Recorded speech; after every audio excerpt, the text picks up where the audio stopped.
एक मछुआरा मछली पकड़ने के लिए जाल डालता है, जाल फेंकता है। आदि गुरु शंकराचार्य कहते हैं कि जब वो मछुआरा जाल फेंकता है तो उसके जाल में कुछ मछलियां फंस जाती हैं, लेकिन कुछ ऐसी मछलियां हैं जो उसके जाल में कभी नहीं फंसती। नारायण भी माया रूपी जाल इस पूरी पृथ्वी पर ब्रह्मांड में फेंकते हैं। कई मछलियां उस जाल में माया में फंस जाती हैं, लेकिन कुछ मछलियां ऐसी हैं जो माया में नहीं फंसती। हमारी और आपकी जिंदगी भी उन मछलियों की तरह है, अगर थोड़ी सी समझ बरत ली जाए तो। मछुआरे ने जाल हाथ में लिया, पूरी ताकत लगा के वो फेंकता है दूर,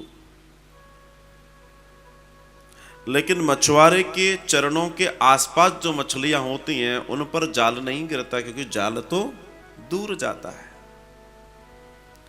जाल दूर गिरता है तो सबसे पहले कौन सी वो मछलियां हैं जिनके ऊपर प्रभाव नहीं होता? वो जो चरणों के निकट होती हैं। हम अगर अपने आप को भगवान के श्री चरणों के निकट रख के जीवन जिए जैसे जी रहे हो, भगवान के चरणों की प्रीति लगाकर उनके चरणों के निकट बैठकर अगर जीवन जीते हैं तो ये तय है कि माया का प्रभाव नहीं पड़ेगा। वो मछली पकड़ नहीं आती, क्योंकि जाल तो दूर फेंका गया है।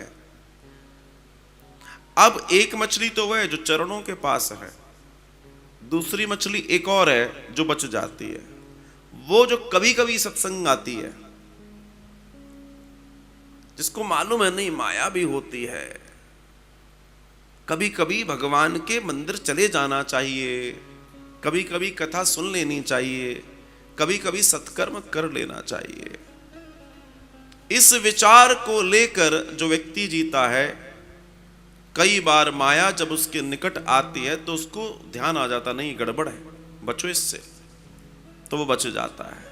तो जैसे ही जाल गिरता है, कुछ चालाक समझदार मछलियां तुरंत उछल के बाहर चली जाती हैं। तीसरी मछली, जिसे सिर्फ एक बात मालूम है कि हमें किसी से मतलब नहीं है, अपना काम करो, नोटों को तैयार करो और जीवन जियो, न कोई तीर्थ करना न कोई धर्म करना, बस एक काम करना, लगे रहो लगे रहो लगे रहो, कमाते रहो, जे करते रहो वो करते रहो, कुछ करते रहो।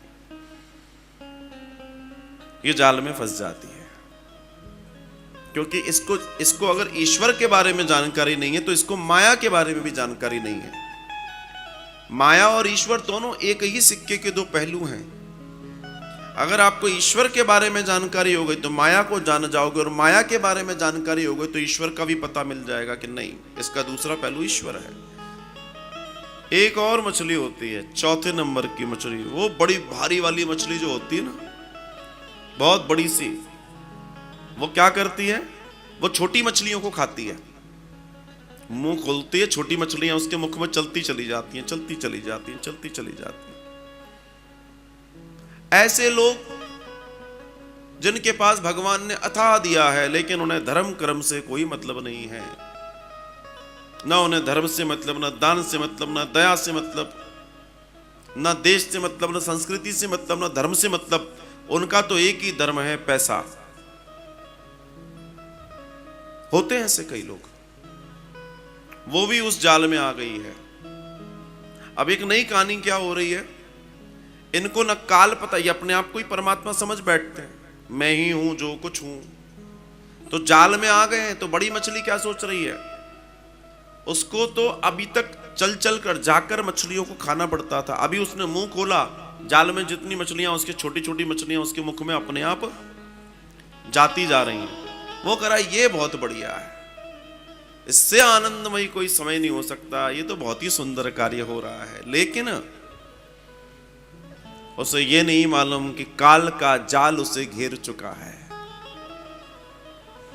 ध्यान रखना, ये मोटी मछली एक और जो मैंने दर्शन दिया वो, और एक और बुढ़ापा है। ये बुढ़ापा ही वो मोटी वाली मछली है।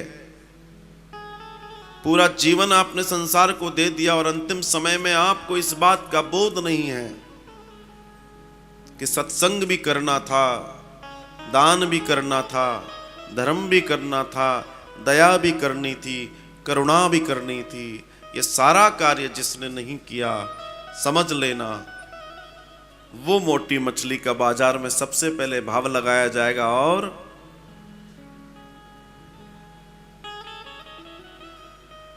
तो जब तक जीवन में जिसके सत्संग नहीं है, ध्यान रखना माया का जो जाल है उसको घेरेगा ही घेरेगा।